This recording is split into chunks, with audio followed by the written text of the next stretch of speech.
All right, so this is lesson 17. All right, so first thing we'll do is just remind ourselves what we did last time. Okay, so we were trying to determine an equation for the for a plane in 3D, and we use this idea of direction vectors. Now, if I have any two direction vectors, as long as they're not parallel to each other, and obviously neither of them is zero, what these two vectors define is they define a direction for a plane.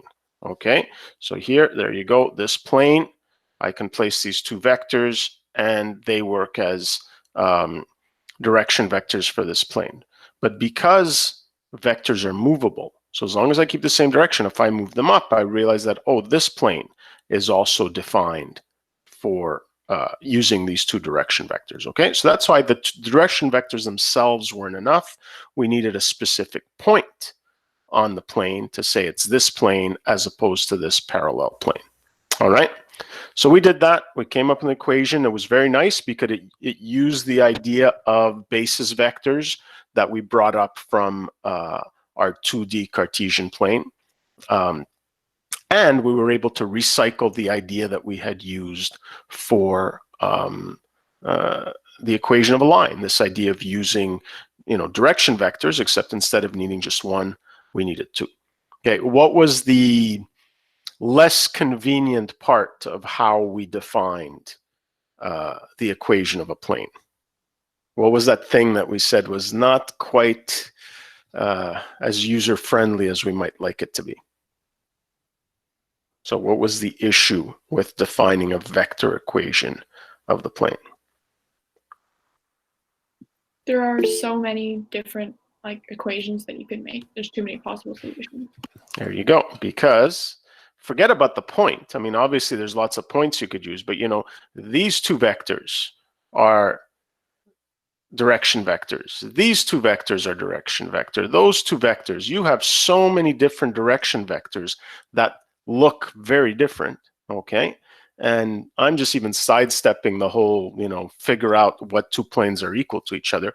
That would take a fair bit of work. You'd essentially have to, start with two of your vectors and then the other two vectors and show that each of these other vectors can be written as linear combinations of the original two, okay?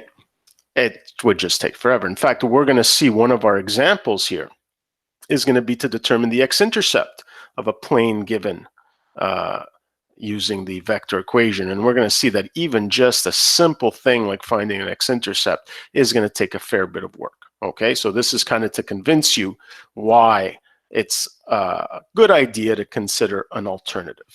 All right, but it's an alternative that is not going to be unfamiliar to us. All right, because when we were talking about the equation of a line in 2D, and that's what sort of spurred on our equation of a line in 3D, using this idea of a direction vector, we saw that there was another way of defining a line in 2D. What was that other method for defining a line in 2D beyond the direction vector? Okay, so we could define a line using a direction vector, okay, and a point. But we had an alternate method to using vectors to define the equation of a line. What was that alternate method that we used? Can anybody remember what that was? We didn't use a direction vector. What type of vector did we use?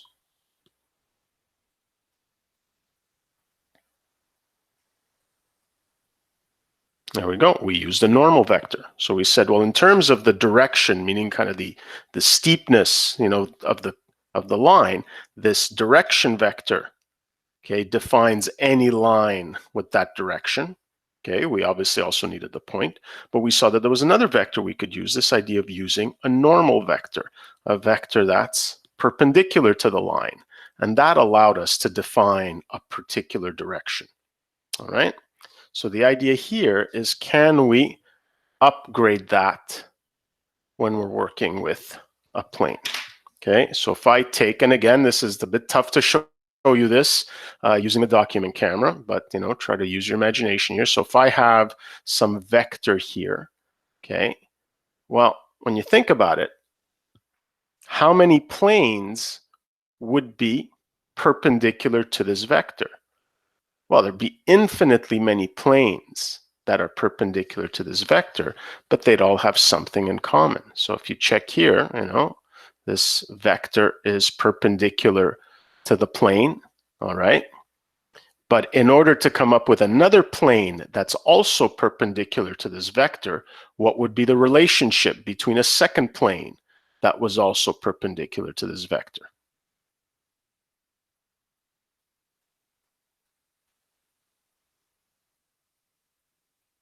Well, what would be special about a plane that was also perpendicular to this vector?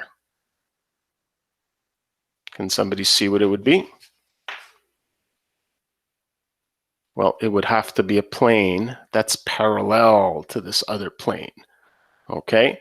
That would also be perpendicular to that given vector, all right? So similar to how we dealt with our vector equation of the plane, where these two vectors defined a particular direction, but we needed a point to determine which of the parallel planes was the one we were looking for.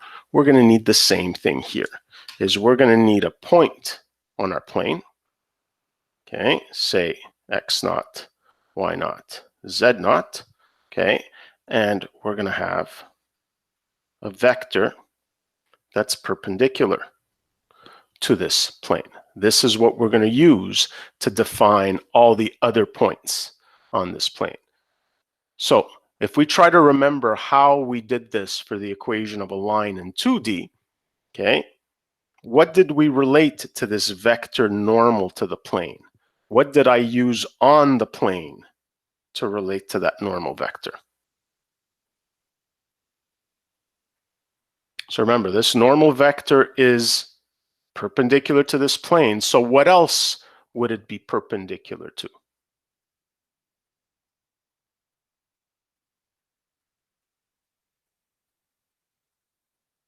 There you go. It would be perpendicular to any vector on the plane.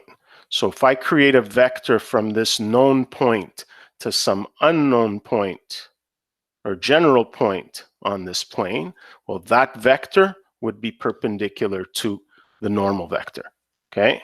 If I pick some other point on the plane and I create this vector, well, the normal vector will also be perpendicular to that vector, okay? If I pick this point here and I create a vector, it's going to be perpendicular. So here, if I can take, in fact, I don't want to ruin my piece of paper here, okay? So if I imagine that this is my plane and this is my normal vector, okay? No matter where I draw a vector on the plane, to any point on the plane, the normal vector will always be perpendicular to any of these vectors here, okay? And of course, what do we know about two vectors that are perpendicular? What special property do two perpendicular vectors have? The dot product is zero, okay? So essentially what we're going to see is we're going to see an identical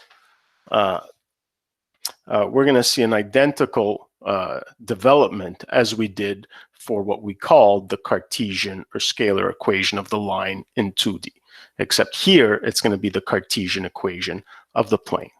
Okay, so let's get started here. I don't think you're going to be too surprised that I'm going to use letters A, B, C to represent my normal vector. I'm just going to redo that. There you go. That looks a little better. Okay, I'm going to name my known point x naught, y naught, z naught, and I'm going to name my general point on the plane x, y, z. So what we have is we have that the normal vector ABC dotted with any vector from the given point to a general point is going to be equal to 0. And so what is this vector? It's just x minus x naught, y minus y naught, and z minus z naught. And this dot product has to be equal to 0. Okay? And there we have it. Now we're going to follow the exact same steps as we did before. Okay? Because while this is technically a valid equation, it's not particularly a nice looking one. So let's go through the work that we did before. So let's do the dot product, multiply the x components. So we have ax minus ax naught. I'll skip this. I'll skip a step here since we've done this before. Plus multiply the y components, by minus by naught. Okay, the z components, so plus bz, cz. Cz minus cz naught equals 0. And as we did before, we're going to group together the variable terms, meaning my ax plus by plus cz, because x, y, z represents a general point on the line, on the plane, so it represents any point, whereas my negative ax naught minus by naught minus cz naught, these are all known quantities because we're going to need to know the normal vector. We're going to need to know that specific point. And this whole thing, which is a constant, is what we're now going to label d. Okay? And so what we have is that an alternate way of describing all the points on the plane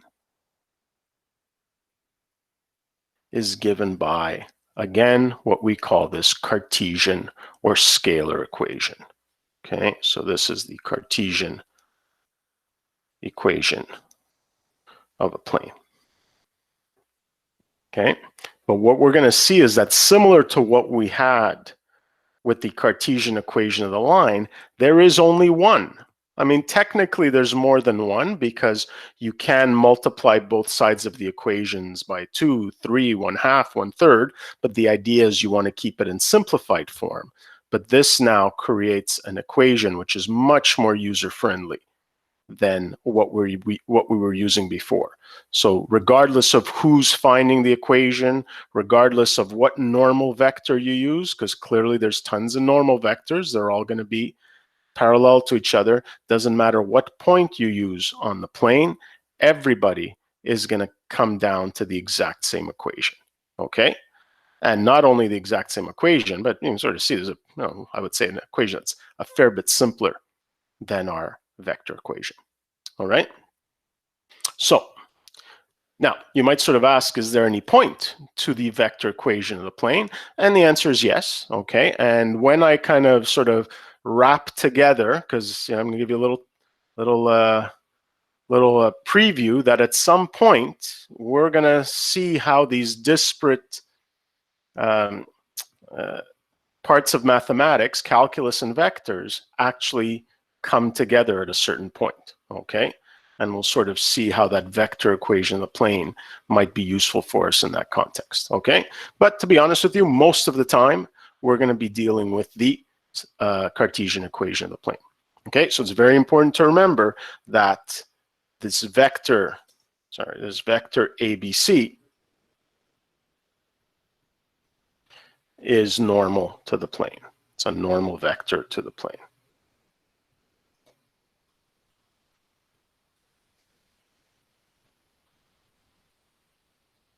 Okay, and again, we normally expect this to be in simplified form. All right. So, very nice. Again, we didn't have to reinvent the wheel. We just used an idea that came from our work in 2D, but now you're sort of seeing why we bothered to investigate that alternative form for the equation of a line. It kind of did a dual thing. It showed that Cartesian equation of a line gives a geometric meaning to what we used to call standard form, the idea of the normal vector, and it helped us to bring in this new view of the equation of a plane. Okay, any questions on this here? Okay, so before we move on to doing some examples, I do want to remind you that we've seen this type of equation before. I don't remember what it was, and I'll make it up, say, I don't know, 2x plus y plus 3z, plus 5 is equal to 0. Okay, we actually saw an equation like this before that came about from a problem that we had to solve. Anybody remember under what context we saw an equation that looked like that?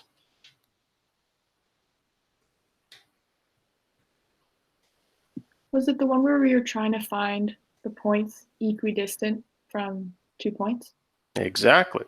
Okay, so if you think of the tips of these markers as being 2 points in 3D, we were looking for the points that were equidistant to this one here. So obviously the point right in the middle is equidistant, and this point here is equidistant, and this point here was equidistant.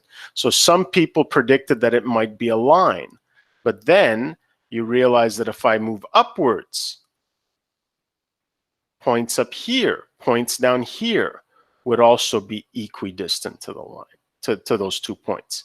And I asked you to think about that. What would that look like? In fact, I think somebody in here might have even given away what the answer was, but hopefully you came up with the idea that it's a whole plane's worth of points that are equidistant to those 2 given points, all right? That those points form a plane. So guess what? We kind of foreshadowed what we were going to be seeing now in that question there, all right? So at this point here, let's take a look at doing the nuts and bolts. So here, determine the Cartesian equation of the plane, which passes through these 3 points. So, you know, I hope you recognize this as the exact same points we did yesterday, except now I'm asking you for a Cartesian equation, okay? So if you want to reuse some of the stuff that you did used before, if you think that it might be useful. So if this is P, Q, and say this is R, okay. Now this is interesting because again, all our information is on the plane, yet what we need to do is figure out a normal vector. Okay, so you can think about how you can set that up, all right? And then in the same sort of amount of time, I'll give you folks about 5 minutes to work on this here. See if you can get to number 3, to think about how you would determine the x-intercept of a plane given in vector form. I hope you can see that if you're looking for the x-intercept of a plane given in Cartesian form, that's a very easy thing to calculate. Whereas this one here is going to take a little bit of work. Okay, so I'm going to give you about 5 minutes to work through these two. All right, so we're back. So somebody had an interesting idea there, this idea of a cross product. And so Gleb, what am I taking the cross product of? The 2 vectors on the plane. There you go. Let's do like the same thing. PQ, PR. There you go. Let's do the same thing as we did yesterday. Let's form these 2 vectors, okay, which are 2 non-parallel vectors. Now, technically, I'd have to check that, but since we did this yesterday, I already know they're non-parallel vectors. So not only do they work as direction vectors, I can take the cross product, and I know that that's going to create a vector that's perpendicular to both of those vectors, and hence perpendicular to the plane. Okay, so there you go. You know, we're using a lot of stuff that we already know. So what do we have? -2 minus 1, -3. 5 minus 1 is 4, and 3 minus 7 is -4.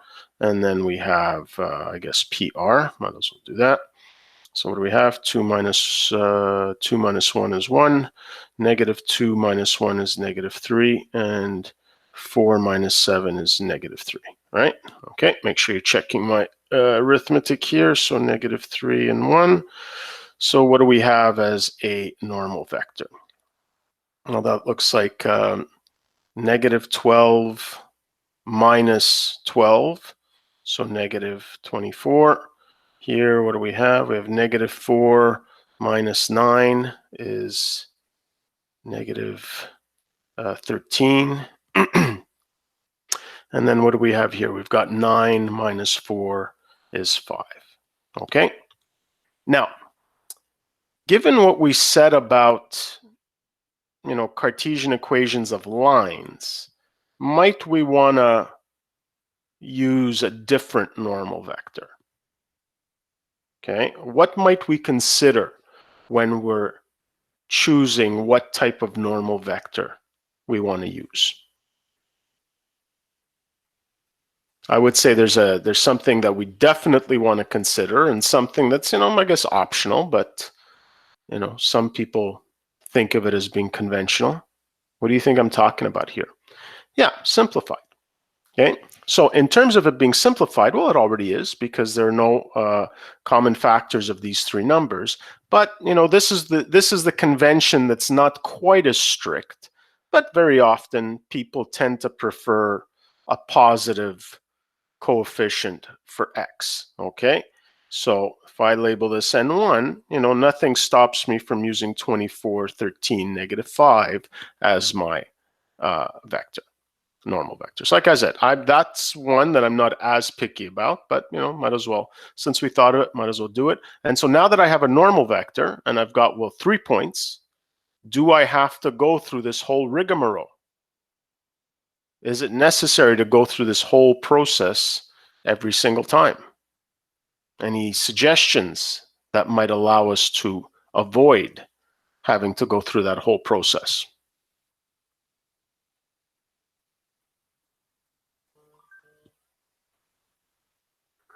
Hello? Yeah. I already have ABC, and what else do I have? Tony, Yep. why is it -24? Because doesn't 4 times -3, isn't it negative? So then minus a negative is positive, making it 0. Well, no, Oh, no, so it's it's -12, and Okay, this is, never and mind. I'm subtracting -4 times Yeah, no, -3, I which see. is also 12. You Yeah, got I see. it? I just copied the numbers down wrong. Yeah, Never okay, mind. no problem. Okay, yeah, I've got a point. So essentially, when I look at my equation, I have the ABC. I have, remember, this XYZ represents any point on the plane.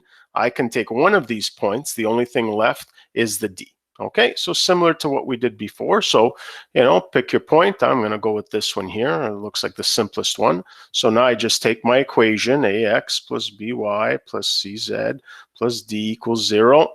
And I'm just going to input what I know. So, A is 24 times X, which is 1, plus B is 13. Y value for this point is 1, plus my C value is -5 times 7. And the only thing left is D. So, see how, even though we had to do a cross product, this is a pretty straightforward type of question. Okay, I'm not taking any chances, so I'm just going to take my trusty calculator here. And what do we have? 24 plus 13 minus 35 is 2. So if I bring that to the other side, -2. So my final answer is 24x plus 13y minus 5z minus 2 equals 0. And yes, it's perfectly reasonable to bring the 2 to the other side. Okay, and there you go. This is kind of the standard question, given 3 points on a plane. So I think we talked about yesterday why, 3 points, as long as they're not along the same line, defines one single plane. So it's enough information. There we go. Okay, so let's maybe speed it up a bit so we don't go over time.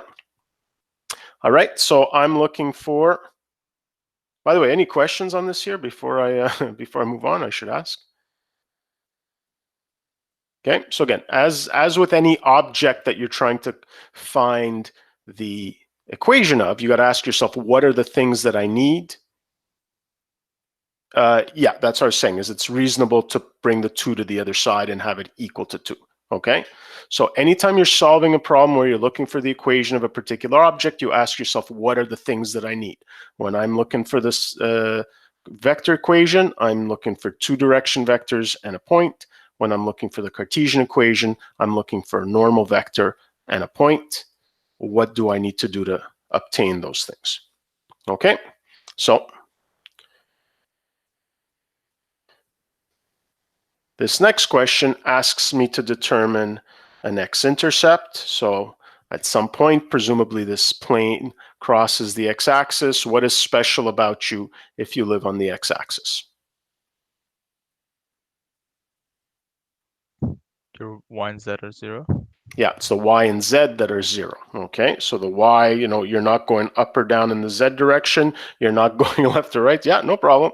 Not going left or right in the y direction. There you go. So you know that your point has to have this form here.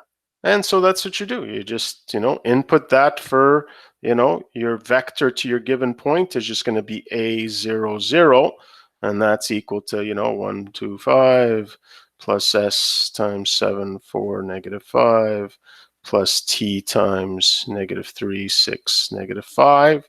Okay. And what I need to determine is this a value. But in order to determine this x component, I'm going to need an s and a t so that I can calculate the x component of this vector. So how do I get that s and t? So who's going to tell me? There you go, is solve a system of equations. Because I have a very exact equation for the y component and the z component.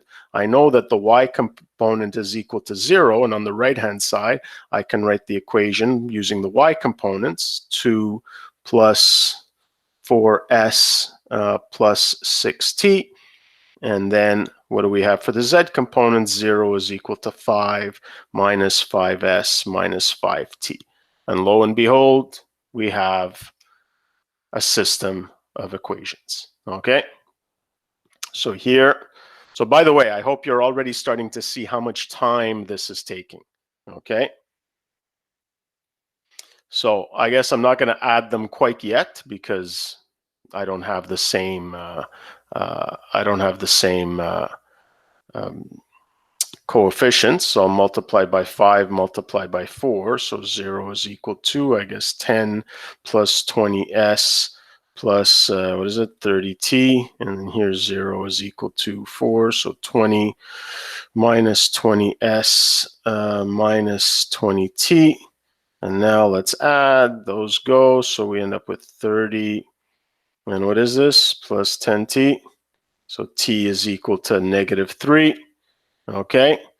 Now I got to find the s value. So again, it's pretty annoying. Okay. So let's use this to find the s value. 0 is equal to 2 plus 4s plus 6 times negative 3.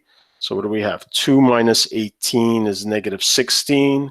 Bring that to the other side. 16 equals 4s. S is equal to 4. And now finally, what can I do? That I have my s and t value. What is the last step after all this work? There you go. Now I can solve for a, because a is going to be equal to 1 plus s, which is 4 times 7, plus t, which is negative 3 times, and where's the x component? Negative 3. Okay. And so what do we have? We've got 1 plus 9 is 10 plus 28. A is equal to 38.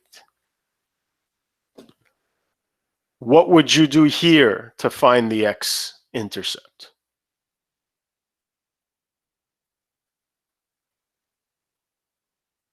What would I do if I had the scalar equation of a plane to find the x-intercept? Come on, quick, quick, quick. There you go.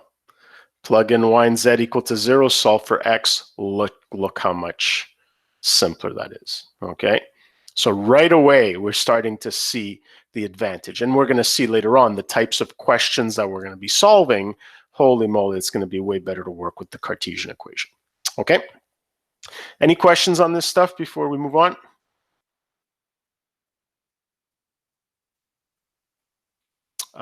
Will we be able to force a vector equation? To solve something like this, I would say no. In fact, if you had to solve a question like this, I'd probably take this plane, write it in Cartesian form, and then find the x-intercept. Although having said that, I don't know how much time you'd save, but more likely than not. So you won't say don't use Cartesian, for example. I mean, I guess I could, but I don't know. I guess I could. I don't want to promise that I would never do it. Okay, how about that? I don't want I don't want to feel trapped by that. All right. So obviously there's some very special planes. So in the same way that in 2D, you have a couple of very special lines, the x-axis and the y-axis, okay? And, you know, we all remember what those equations are. So let's think about what some of these special planes that we might have on in 3 space, and one of them would be the xy plane. Oh, sorry, the xz plane we're doing here. Sorry about that. We're doing xz. I think xy is in the homework. All right, so, you know, I'm asking here for the Cartesian equation. Oh, I think I probably asked for more than one in the past. I forgot to take the s out. So we want the Cartesian equation of this plane. So we have two approaches here that I'd like to look at. I would like to look at a more intuitive approach, but then I would like to, you know, intuition's great, but that's not algebraic. So can somebody give me an idea intuitively of what the equation of this plane should be? And then, of course, we're going to do the work to show that it definitely is that one.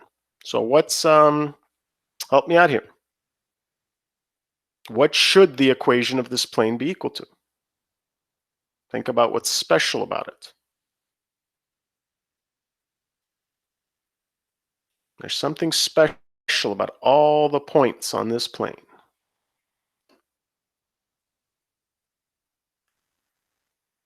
So we're going to talk about you know, a normal vector in a little bit, Kara.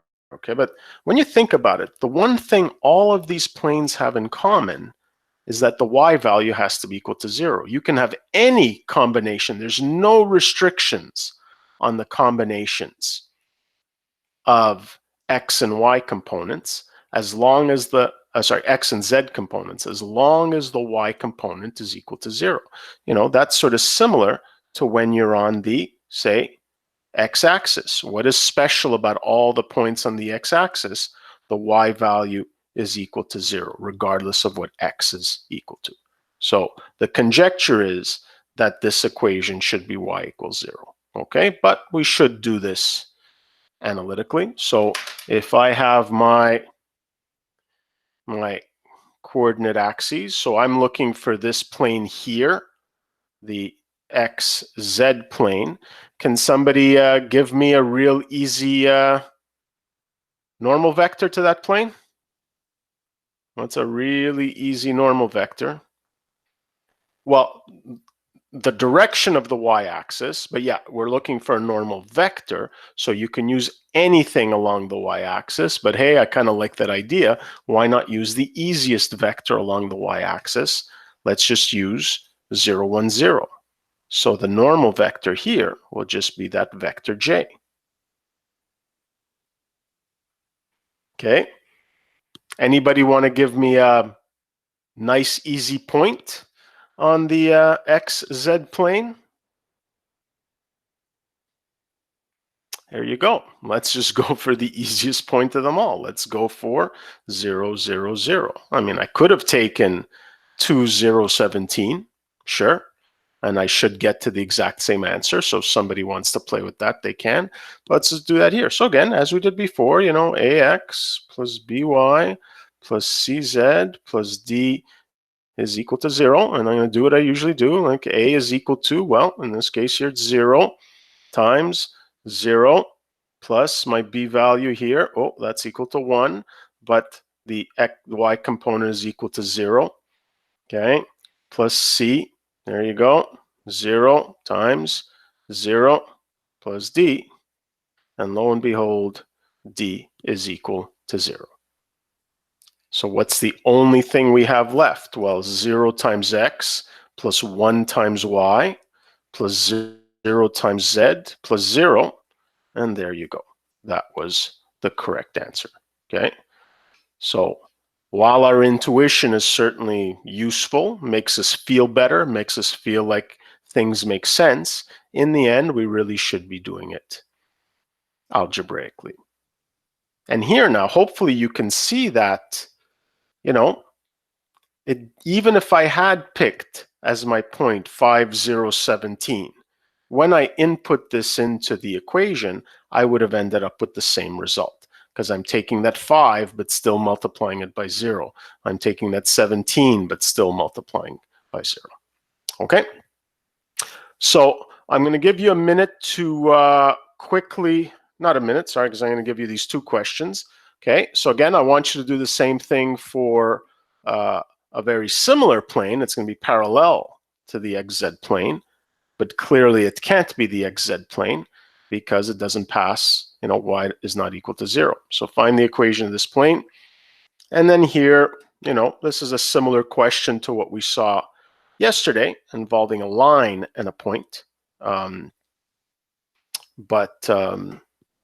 obviously now the goal is to find the Cartesian equation of the plane. Okay, so we're back here. So I might, like I said, speed things up a little bit. So here, if we go back to our 3 space, okay, and we just found the equation of the XZ plane, okay, so just to show clearly the, you know, in the y direction, actually I might be able to show here, okay, that if I am passing through the point 2, 3, what is it?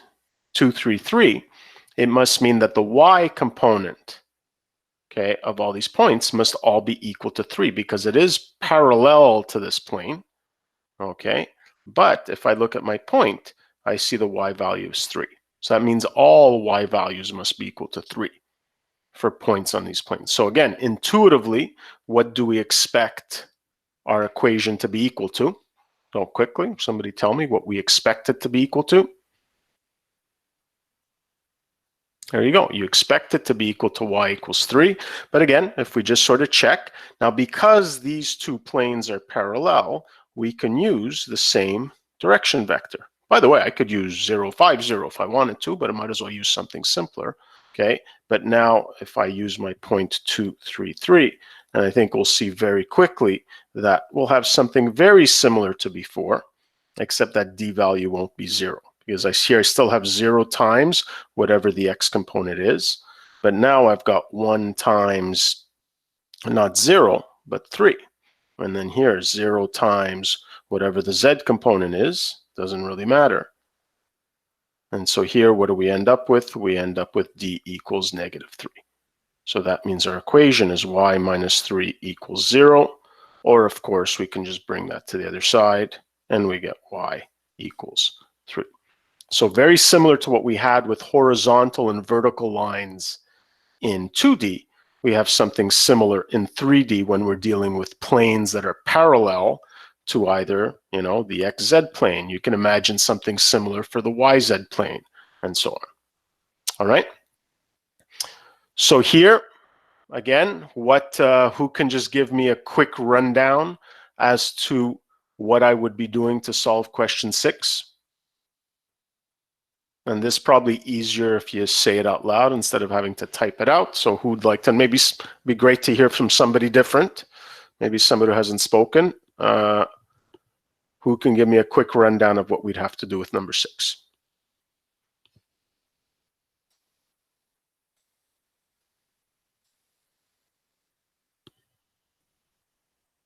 Okay, I guess I'll have to go pick someone from the list. Let's see, who do we have? Who haven't we heard from? Here, Rashab, help me out here. You there, Rashab?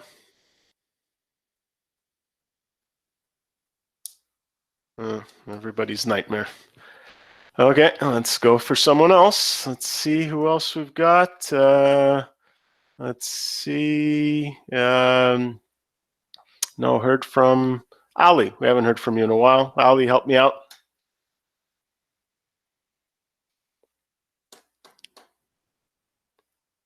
Oh, okay. Rashab, can you enable it now?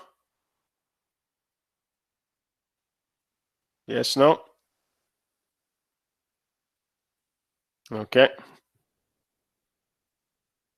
I guess while we're waiting there, start thinking about question 7. How are we going to determine angles between two planes? Okay. Okay.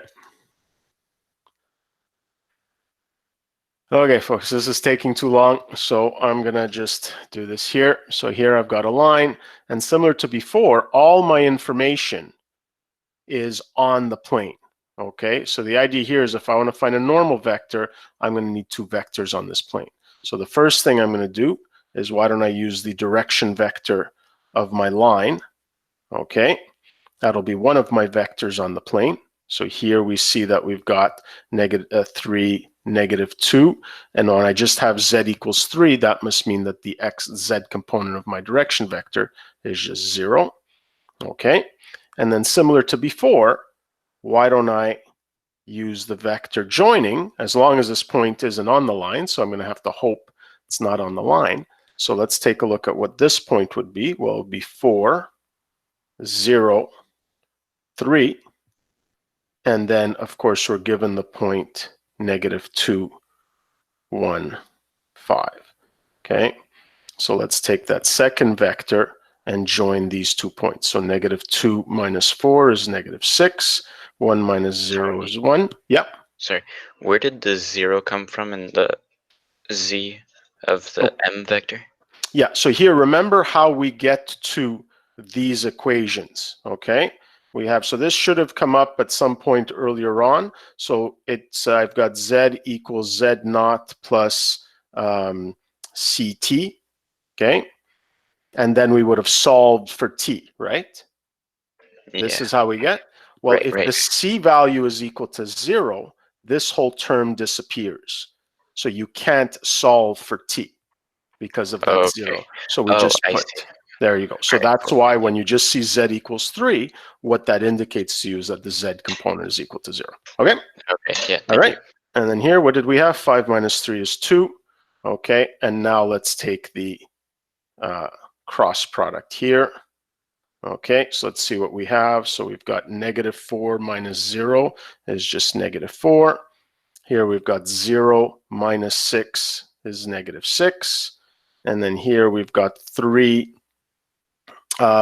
minus 12 is -9.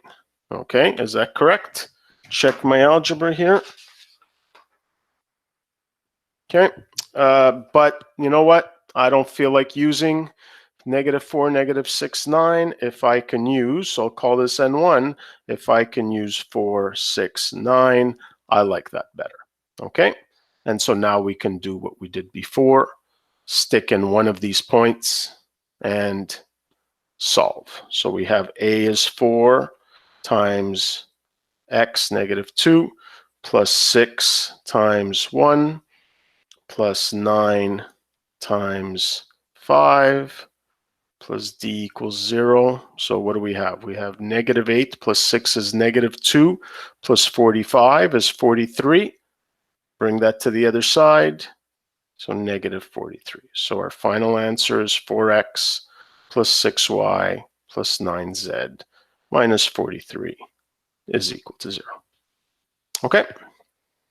So we can see that with the same information, I can, you know, as long as I'm looking for those things that are helpful for me. All right. So just want to talk about this quickly because it's a fairly easy thing. So the idea here is, you know, if two planes are parallel to each other, well, we kind of made reference to this. What else would be parallel if these two planes were parallel? There you go. You realize that, oh, there's my vectors. Let me get my vectors. That if two planes are parallel, then if the normal is perpendicular to one, it's also going to be perpendicular to the other. So the normal vectors have to be parallel. They don't necessarily have to be the same because the length doesn't matter, but they're in the same direction or opposite directions. Okay? But now, let's say the planes are not parallel. You know, this is where this is going to start getting a little tough to draw on a piece of paper. But what I want to do is I want to take a different view of these two planes. If I look above what do these two planes start to look like? They start to look like lines. So we're going to do what, I'm sure those of you who take biology are very familiar with this. I'm sure most of you have taken biology, is we're going to take a cross section of these two planes, okay? So that when I'm drawing them on my sheet of paper, I'm not necessarily going to draw the two planes. I'm going to draw a cross section of the two planes. And so this is when we think of, this is not actually a line, it's a plane that's coming out of the sheet. And here's another plane that's coming out of the sheet, okay? But I see that when it comes to considering their angle, it looks a lot like what we were doing when we were finding the angle between lines.